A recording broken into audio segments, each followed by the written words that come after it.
Ce déplacement au quartier Afia de Matam du ministre de l'Hydraulique et de l'Assainissement a permis de constater l'ampleur des inondations. Les eaux ont envahi plusieurs habitations. Certains habitants ont même déménagé. J'ai trouvé ici une population très digne qui supporte, qui participe à la recherche de solutions, qui déjà depuis que la crue a commencé et l'eau s'est infiltrée à partir de quelques points vulnérables sur des zones qui n'étaient pas encore vraiment très bien endiguées.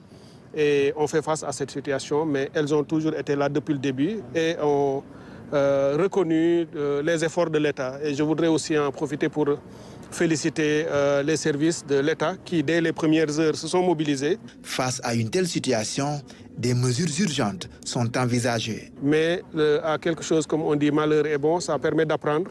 On a tiré les leçons, on a identifié les zones vulnérables qu'il faut fortifier et renforcer, ce qui sera fait.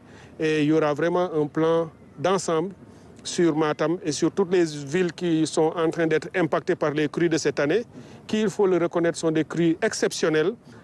Aujourd'hui, il faut gérer ça et c'est ce que nous sommes en train de faire. Vous avez vu les dispositions prises par Monsieur le Président de la République et le Premier ministre est en train de suivre quasi en temps réel tout ce qui est en train de se passer. L'érection d'une nouvelle digue pour sauver ces quartiers de Matam est une des doléances des populations. À cette préoccupation, le ministre rassure. L'État y travaille pour trouver des solutions durables. Donc c'est à la fois la protection humaine, civile, mais également la protection de nos zones d'agriculture. Et tout ça demande une vraie réflexion, et le gouvernement s'y est engagé, pour que partout il faut faire des endiguements.